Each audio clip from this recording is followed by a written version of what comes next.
नमस्कार, स्वागत है आपका आदि टीवी पर। मैं हूं आपके साथ पारुल। स्पॉटलाइट देख रहे हैं आप और आज बात करेंगे हमले पर सियासत। कश्मीर के पहलगाम में खुशियां मना रहे, पर्यटन का आनंद उठा रहे, अपने छोटे छोटे बच्चों को कंधे पे लेकर कश्मीर की हरी भरी वादियों में घूम रहे हिंदुओं पर उनका धर्म पूछकर आतंकियों ने गोलियां चला दी। कुछ लोगों से कहा कलमा पढ़ो, कुछ लोगों की पैंट उतार कर देखा कि उसके बाद उनको जो तसल्ली हुई ये मुसलमान है या हिंदू, तो फिर उन्हें मौत की नींद सुला दी। 28 लाशें बिछी। इस घटना ने पूरे भारत को झकझोर कर रख दिया। जनता आक्रोश से भर गई है। आतंक के पोशाक शैतानों को नेस्त नाबूद करने की मांग उठी है। पाकिस्तान और आतंकियों के खिलाफ प्रदर्शन हुए हैं। आक्रोश अभी थमा नहीं है।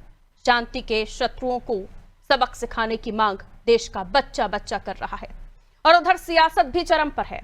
यूपी में कांग्रेस और समाजवादी पार्टी ने केंद्र सरकार को घेरा है।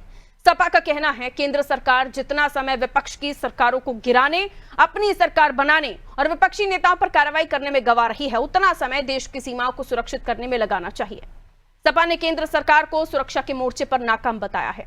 वहीं कांग्रेस का आरोप है केंद्र सरकार आतंकवाद रोकने में विफल साबित हो रही है। सदन में सरकार दावा करती है कि कश्मीर में आतंकवाद समाप्त हो गया है, तो इन घटनाओं का जिम्मेदार कौन है? उधर कांग्रेस नेता सोनिया गांधी के दामाद रॉबर्ट वाड्रा अलग ही राग अलाप रहे हैं। वाड्रा कह रहे हैं देश में हिंदू मुस्लिम हो रहा है, इससे मुसलमान असहज महसूस कर रहे हैं और यही कारण है कि पहचान पूछकर आतंकवादी हत्याएं कर रहे हैं। क्या रॉबर्ट वाड्रा ने यह कहकर परोक्ष रूप से यह बता दिया है कि देश में हिंदू मुस्लिम होगा तो इसी तरह हिंदुओं को चुन चुन कर मौत के घाट उतारा जाएगा? और क्या विपक्ष इस हमले की कैफियत वाड्रा की तरह रखना चाहता है या फिर सरकार की जायज तथ्यपरक आलोचना कर अपने कर्तव्य का पालन करना चाहता है? आज की चर्चा इन्हीं सवालों के इर्द गिर्द करते हैं। पहले कुछ प्रतिक्रियाएं हैं वो आपको सुनवा देती हूं। देखिए, समाजवादी पार्टी इस घटना के प्रति उन सभी मृतक पर्यटकों को श्रद्धांजलि अर्पित करती है। उनके परिवार के प्रति इस प्रकृति से ईश्वर से प्रार्थना करती है कि उनको इस दुख को सहन करने की शक्ति दे। दूसरा, सरकार कभी भी अपनी जिम्मेदारी सुनिश्चित करने का काम नहीं करती है।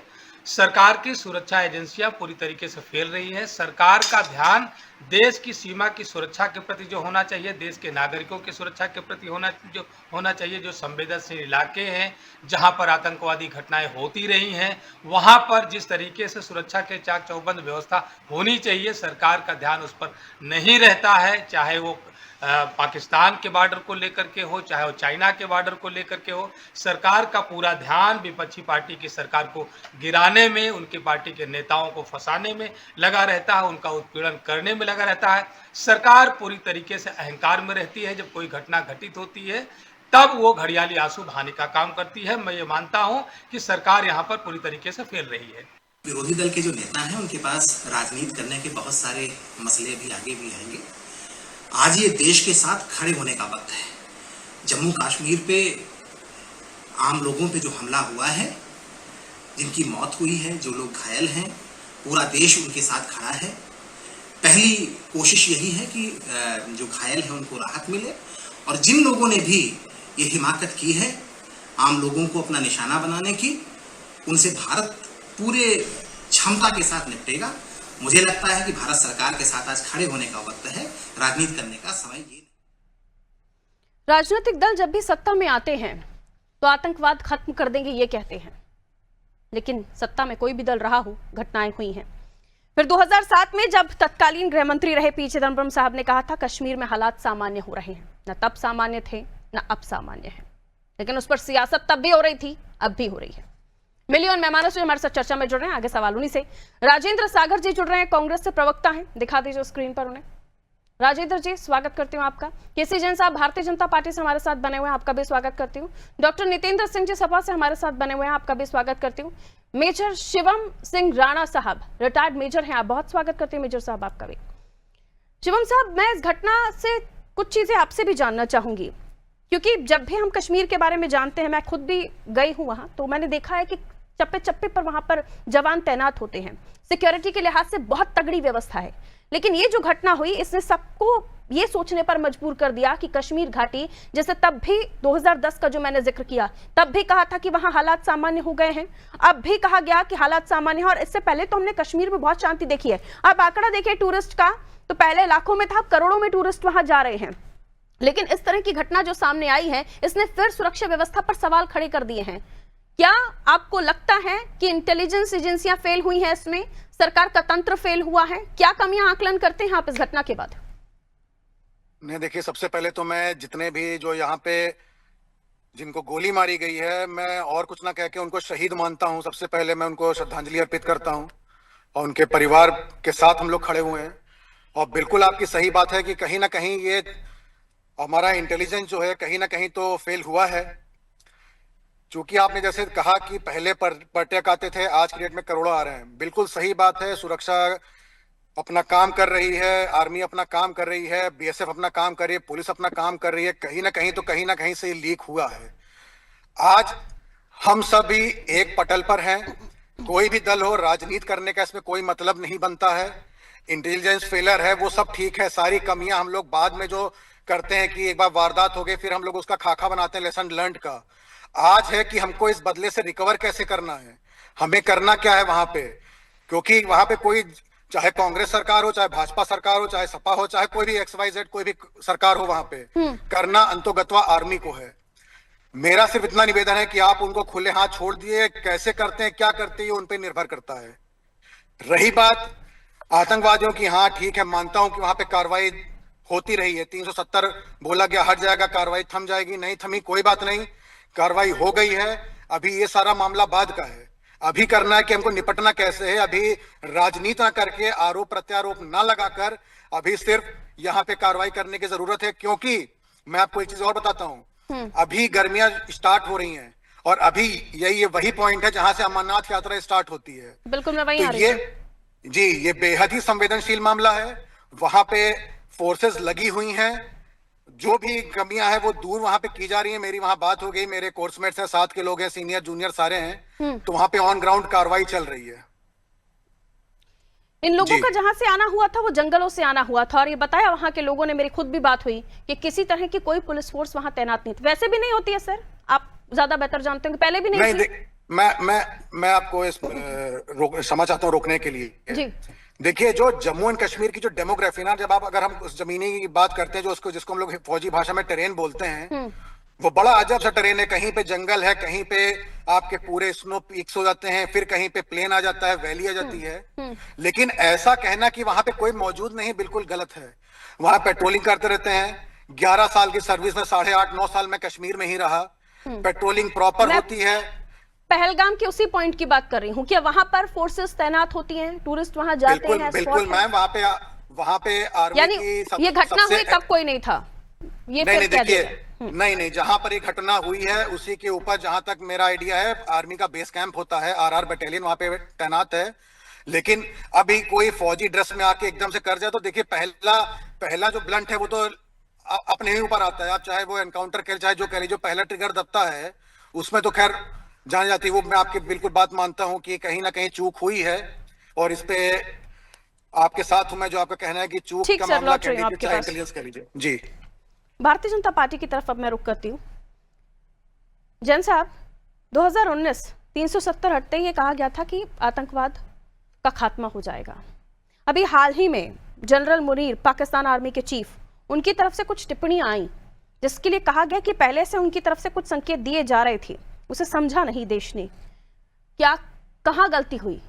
अगर 10 सालों की हम बात करें तो सिक्योरिटी के लिहाज से सारी चीजें आपके हाथ में है सर, आपकी पार्टी के हाथ में है, लेकिन ये गलती माफी लायक नहीं है। जैन साहब अनम्यूट कीजिएगा। जैन साहब, म्यूट है आपका डिवाइस, अनम्यूट कर लीजिए जी। कहें, वॉइस नहीं आ रही सर आपकी। देखिए, शायद कुछ आपके ईयरफोन्स में तो दिक्कत नहीं आ रहा है। पारुल जी आ रही है आपकी आवाज। कहें सर, कहें, कहिए, मेरा सवाल सुन पाए आप? जी, आवाज मिली, आपकी आवाज पूरी मिली। पहली बात तो जो भी वहाँ पर्यटक अपनी जान गंवाए हैं, जो शहीद हुए हैं, उनको तो अपनी श्रद्धांजलि अर्पित करते हैं, और जो पीड़ित हैं, घायल हैं, उनके शीघ्र स्वस्थ होने की कामना करते हैं। बाकी देश के गृह मंत्री माननीय अमित शाह जी ने स्वयं उसी स्थान का रुख किया है। सारी चीजें अंडर कंट्रोल है। लेकिन जो बात आपने चूक की कही, कहीं ना कहीं कुछ चीजों में बिल्कुल चूक हुई है, जिस कारण से इतनी बड़ी घटना घटी है।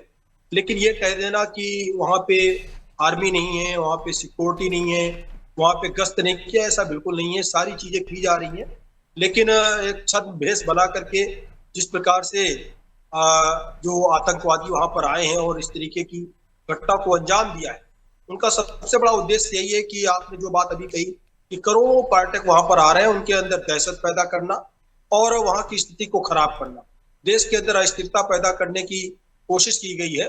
लेकिन देश इतना मजबूत है और साथ ही साथ कुछ जिस तरीके से आर्मी ने अपने हाथ में वहां पर ले रखा है और कई बड़ी कार्रवाई भी हुई उसमें, कई उसमें जो आतंकवादी थे उनको कईयों को जो है मार भी गिराया गया है और तह तक सरकार जा रही है इसमें कि इसमें कौन लोग इन्वॉल्व हैं, किस तरीके से इन्वॉल्व है। देखिए, जो चूक की बात है कि ये भी चीज हो सकती है कि ये स्लीपिंग मॉड्यूल्स बाहर से आने के बजाय हो सकता है यहाँ के स्लीपिंग मॉड्यूल्स हो, और जब यहीं का आदमी यहीं पे छद्मवेश में इस तरीके से कहीं पे इनमें से 2 लोग बाहर के हैं ऐसा बताया जा रहा है, 2 लोग वहीं के हैं।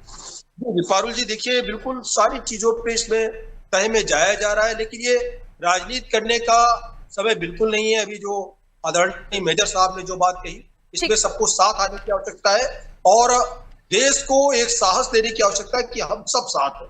अगर कहीं पे इस तरीके की बात है, आतंकवाद की बात है, आतंकवाद के मुद्दे पे तो पूरा विश्व एक साथ आता है, कम से कम भारत देश के लोग एक साथ इसमें दिखाई दे। ठीक है सर। अभी आपको एक जो बयान सुनाया वाड्रा जी का, अब कहीं ना कहीं ये सर देने की बात है और जो आतंकवादी हैं, अगर इस तरीके के बयान आएंगे कि वक्फ बोर्ड में आप संशोधन करते हैं, वो अपने आप को अलग महसूस करते हैं, इसलिए इस तरीके की घटना को अंजाम देते हैं, यानी कि देश के अंदर संसद के द्वारा अगर कोई कानून बनता है तो क्या उसके बदले में आप आतंकवादियों के पक्ष में खड़े होंगे?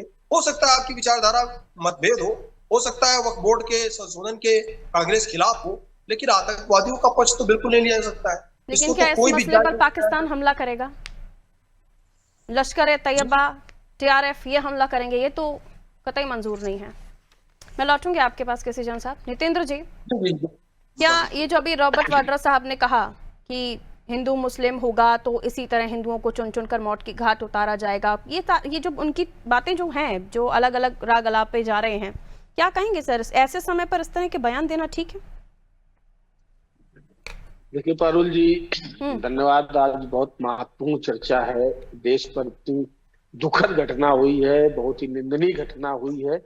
तो जिन उस पर्यटन स्थल पर जिन तमाम लोगों की शहादत हो गई आतंकियों द्वारा, मैं उनको अपनी श्रद्धांजलि अर्पित करता हूं। उनके परिवारों को ये अपार दुख सहन करने की शक्ति मिले, ऐसी मैं परमात्मा से कामना करता हूँ।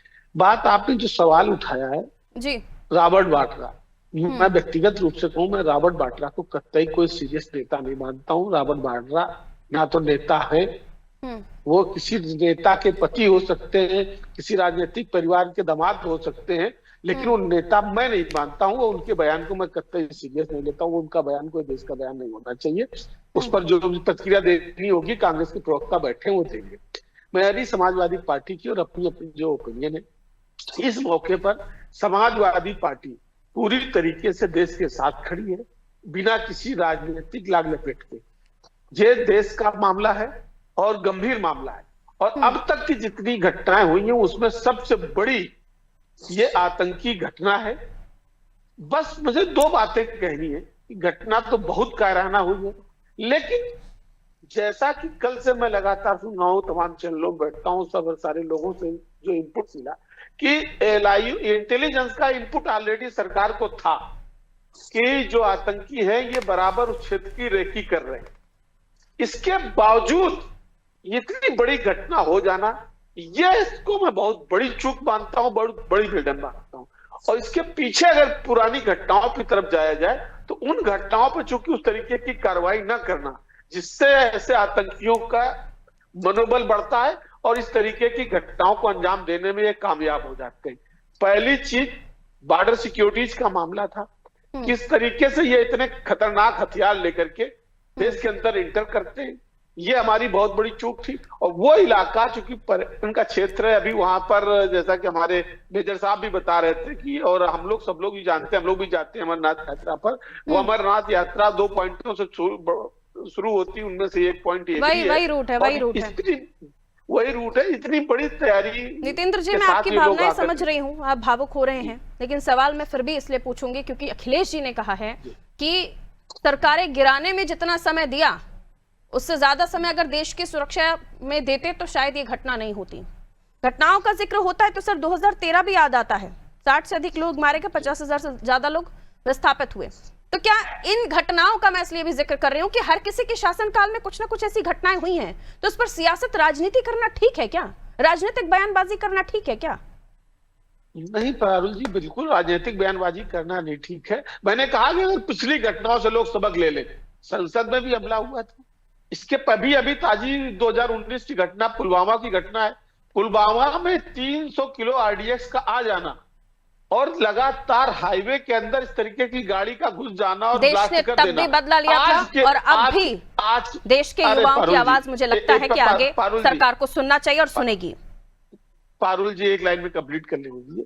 उसमें अगर जांच हो गई होती कि आरडीएक्स कहां से आया, वो स्कॉर्पियो किसकी है, आपको याद होगा एक सीओ साहब पकड़े गए थे, जम्मू कश्मीर पुलिस के अधिकारी थे, वो इस घटना में शामिल। आज तक घटनाओं का आता पता नहीं कि क्या मुकदमा चला, कहां जांच हुई, किसके द्वारा। राजेंद्र जी, घटनाओं से अगर देश सबक ले तो ऐसी घटनाएं नहीं होंगी, देश हताश नहीं होगा। नहीं कहना बहुत ज्यादा आज में रॉबर्ट वाड्रा जी का बयान, और मैं तो आंकड़े लेकर बैठी हूं किस घटना में कब कब क्या हुआ। मेरा सीधा सवाल यही है कि इन तमाम बातें जो रॉबर्ट वाड्रा जी ने भी कही और इस पर राजनीति जिस तरीके से हो रही है, क्या हम बात कर रहे हैं कि एक तरफ पाकिस्तान है जो वाकई यहां पर फूट डालने की कोशिश कर रहा है, इस तरह की घटनाओं से कश्मीर की शांति को भंग करने की कोशिश कर रहा है, और वहीं दूसरी तरफ इस तरह के बयान?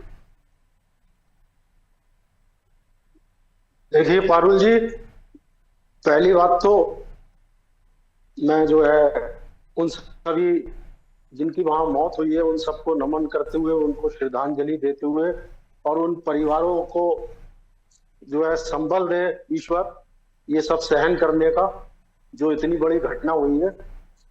सवाल आपका जो है, देखिए रॉबर्ट वाड्रा जी ना तो कोई राजनीतिज्ञ है, ना कोई किसी पद पे है, वो है ना, और उन्होंने क्या बयान दिया मुझे पता नहीं, ठीक है।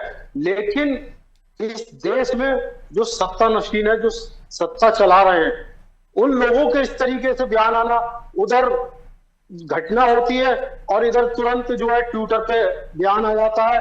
मैं दिखा रहा हूं आपको, शायद आपने ना देखा हो क्योंकि आपने जिक्र भी नहीं किया है उसका। ये देखिए, ये बीजेपी छत्तीसगढ़ से तुरंत ट्वीट किया गया है। इस पे लिखा है धर्म पूछा जाति नहीं, धर्म पूछा जाति नहीं, याद रखेंगे। आप बताइए, इस तरीके की घटना होने के बाद तुरंत इस तरीके का ट्वीट करना, समझे, पूरा देश सब है इस चीज के लिए। देखिए है वहां पर राजेंद्र जी, पैंट तक उतरवा ली लोगों की, बाकी सब तो छोड़िए आप, इंसानियत छोड़ दी उनने, जाति धर्म तो छोड़िए आप पता नहीं एक दो चीजों को तो वो बना लेते हैं। आप इनको देखिए ना, मैं उसी की बात कर रही हूँ। ऐसे कई सारे पोस्ट सोशल मीडिया पर दौड़ रहे हैं, तैर रहे हैं, जो सच्चा, और इस पोस्ट से आपको बड़ा बुरा लग रहा है। रॉबर्ट वाड्रा जी जो कह रहे हैं उससे बुरा नहीं लग रहा आपको? वो कह रहे हैं वो तो वो बयान उन्होंने जो दिया वो तो दिया, वो हमारे वो पद थोड़ी ना उनका कोई। अभी देखिए, आप फिर वो बात करो, वहां 2000 लोग थे और उनको ऐसे ही छोड़ दिया गया था। 2000 लोगों को बताइए, ना कोई सिक्योरिटी है, पता है यहाँ पर किस तरीके से जो है यहाँ का क्या आलम है, किस तरीके से यहाँ पर क्या होता है। उसके बावजूद भी 2000 पर्यटकों को ऐसे ही छोड़ देना बगैर सिक्योरिटी के, बगैर किसी उसके। जबकि अभी हमारे माननीय गृह मंत्री जी 7-8 अप्रैल के लिए पूरा दौरा करके आते हैं और एक रिपोर्ट भी तैयार करवाते हैं कि सब चंगा है, और उसके बाद इतनी बड़ी घटना हो जाती है उसी जगह पे। तो ये कैसे पूरी एजेंसियां फेल, सब कुछ फेल। ये जायज है आपका सवाल कि एजेंसियां फेल हुई है, यहाँ पर एक बहुत बड़ा इंटेलिजेंस फेलियर हुआ है। और आप देखिए, अभी मैं उनको जीडी बख्शी साहब को सुन रहा था, जो मेजर जनरल थे, उनको जो मेजर जनरल है वो खुद कह रहे थे कि 1,80,000 लोग रिटायर्ड हो चुके हैं फौज में से। कोरोना काल में 3 साल भर्तियां नहीं हुई, 60,000 प्रति वर्ष रिटायर्ड हो रहे हैं और सरकार उस पर कोई ध्यान नहीं देती है और बजट कम कर देती है, समझे। तो आखिर क्या चाहते हैं ये लोग, समझे। आज पूरा देश खड़ा हुआ है, लेकिन बीजेपी के जो है सोशल मीडिया हैंडलों से लगातार ऐसे भी आ रहे हैं कि इसको हिंदू मुस्लिम बनाना है, इसको ये करना चिदम्बरम है। साहब ने कहा था 2010 में कश्मीर में हालात सामान्य है। 2008 में मुंबई हमला, कसाब को सालों जेल में रखा, सबूत देती रही कांग्रेस। किस हक से ये सवाल पूछा जा रहा है आप लोगों की तरफ से? अब आप जो सुनेंगे, मैं सुन ही रही हूँ आपको सर। आप 2008 का मुद्दा उठा रही है, अभी लोग रॉबर्ट वाड्रा फूट डालना चाह रहे हैं और ये किसके कहने पर बयान दिया उन्होंने? मेरा सीधा सवाल है अब आपसे। मुसलमान असहज महसूस कर रहा है, इसलिए इस तरह की आतंकी घटनाएं हो रही हैं। जवाब दीजिए, जवाब दीजिए। आखिर ये घटना एजेंसियां और ये सब किसने कहा उनको ये बयान देने के लिए? पूरा देश इनके साथ खड़ा हुआ है। आदरणीय राहुल गांधी जी ने तुरंत वहां से फोन किया अमेरिका से और तुरंत उन्होंने अपनी यात्रा रद्द करके और वो तुरंत जो है इंडिया वापस आए और उन्होंने कहा कि पूरी कांग्रेस पार्टी सब आज देश के साथ खड़े हुए हैं। आज जो भी उसको स्टेप लेंगे हम सब उसमें साथ हैं। फूट डालने की कोशिश मत कीजिए। रॉबर्ट वाड्रा जी से जरा निवेदन कर दीजिए कि ऐसे बयान ना दें। ऐसे बयान देने से एकता और सद्भावना का संदेश नहीं जा रहा है राजेंद्र सागर जी।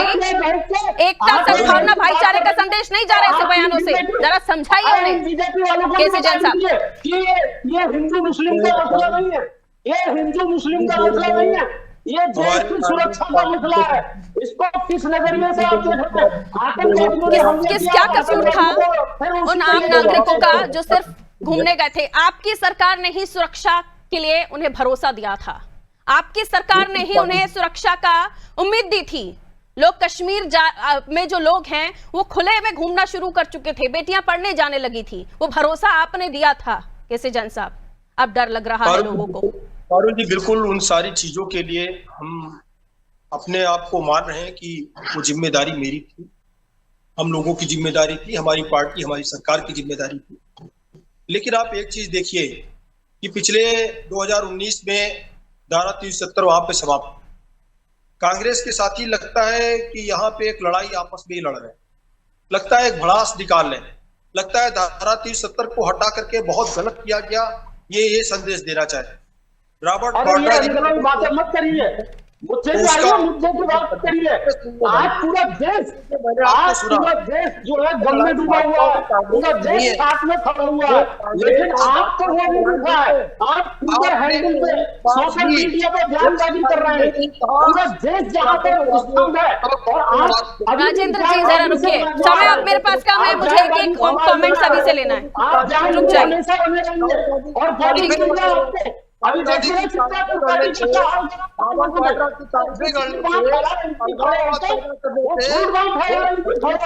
ठीक है। और किस तरीके से मैं वही कह रही थी ना राजेंद्र जी, जरा इस मामले में राजनीति से बचिए। सबके रिकॉर्ड्स लेकर बैठी हूँ मैं, किसकी पार्टी में कौन सी सरकार थी, कब क्या हुआ। अभी गिराना शुरू करूंगी तो आप भी जवाब नहीं दे पाएंगे। अपनी बात कीजिए केसी जैन साहब और ये बताइए अब इस घटना से क्या सबक और इसका बदला कब? सीधा सवाल है मेरा आपसे, घटना से क्या सबक और सीधा बदला कब?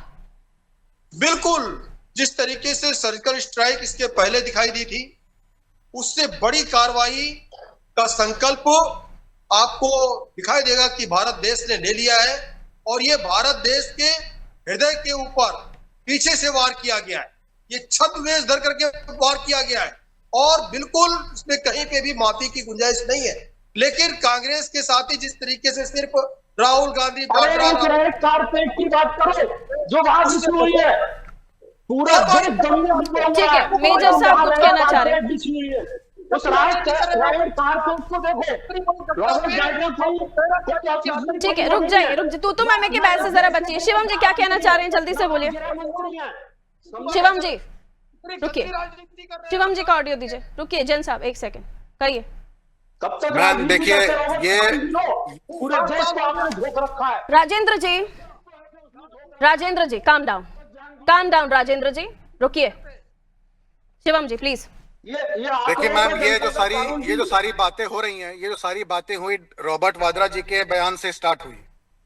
मैंने भी उनका बयान सुना तो ये उनका पर्सनल बयान है, इसमें कांग्रेस का परिवार का बयान कुछ नहीं है, उनका है, ठीक है, चलिए उनको छोड़ते हैं हम, जो भी उनका जो बयान है वो ठीक है। मैं ये कह रहा हूं कि अगर आज की डेट में हम हिंदू मुस्लिम करने लगेंगे, सेम चीज यही आतंकवादी भी चाहते हैं, इसीलिए उनकी पैंट उतरवा के मारा गया ताकि देश में अनरेस्ट हो। हम लोग इसीलिए डिवाइड एंड रूल की वजह से अंग्रेजों के गुलाम बन चुके हैं। यही चीज वो यहां पे चाहते हैं। अभी जो सिक्योरिटी फोर्सेस है, मैं आरआर बटालियन का नाम नहीं लूंगा क्योंकि ये फिर देश का कॉन्फिडेंशियल मामला है। जो वहां पे आरआर बटालियन है उसमें लगभग 25 से 30% मुसलमान हैं। तो हमें देखिए हिंदू मुसलमान करने की जरूरत नहीं है। फर्स्ट, सेकंड, जैसा समझना होगा हम सभी को, देश की जनता को, आवाम को समझना होगा कि आपकी सुरक्षा में भी कई ऐसे मुस्लिम तैनात हैं, तो हिंदू मुस्लिमों से बचिए और राजनीतिक एजेंडा सेट करने वालों से भी थोड़ा समझदार हो जाए।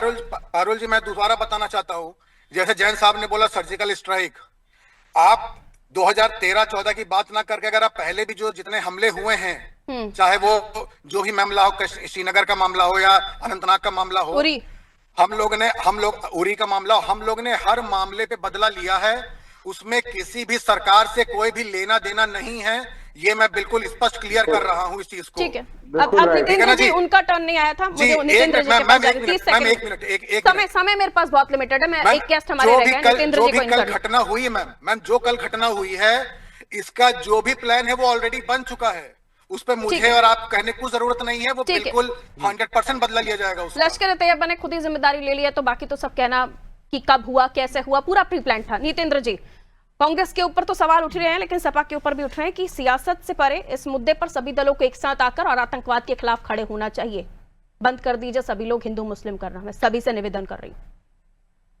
निश्चित रूप से पारुल जी, समाजवादी पार्टी सदैव देश के साथ खड़ी है और नेताजी ने तो करके दिखाया सैनिकों के सम्मान के लिए। जो सैनिकों के सम्मान के लिए नेताजी ने किया था वो तो कोई कर भी नहीं पाया। और जैसा कि हमारे मेजर साहब कह रहे थे, बिल्कुल सही बात कही है कि हमेशा जब भी कोई इस तरीके की घटना होती है, हमारी सेना कार्रवाई करती है। उसका कोई पॉलिटिकल एडवांटेज लेना, उसको कोई हाईलाइट करना, सेना को कैराना भी बताया होता आपने, चाहता हूं कैराना भी याद होता है, हिंदू परिवारों का पलायन हो गया था। एक लाइन में खत्म कर, पारुल जी एक लाइन में खत्म बदला लिया जाता। आज भी मैं भारतीय जनता पार्टी से अनुरोध करूंगा कि कोई भी ऐसा प्लान टीवी चैनल पर डिस्कस ना किया जाए कि हम क्या करने जा रहे हैं। बहुत बहुत शुक्रिया आप सभी का हमारे साथ चर्चा में जुड़ने के लिए। समय इतना इजाजत दे रहा था, तो हिंदू मुसलमान करने से बचिए।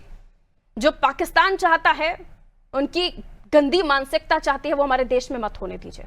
मेरा आप दर्शकों से निवेदन है, राजनीतिक एजेंडा सेट करने वाले राजनेता अपनी राजनीति करते रहेंगे, लेकिन देश जिसके लिए जाना जाता है, प्रेम, सद्भाव, भाईचारा, उसे कायम रखिए। क्योंकि इस तरह की घटनाएं की जाती हैं ताकि डिवाइड एंड रूल की पॉलिसी को फिर से लागू कर सके, फिर से ला सके, देश का बंटवारा कर सके।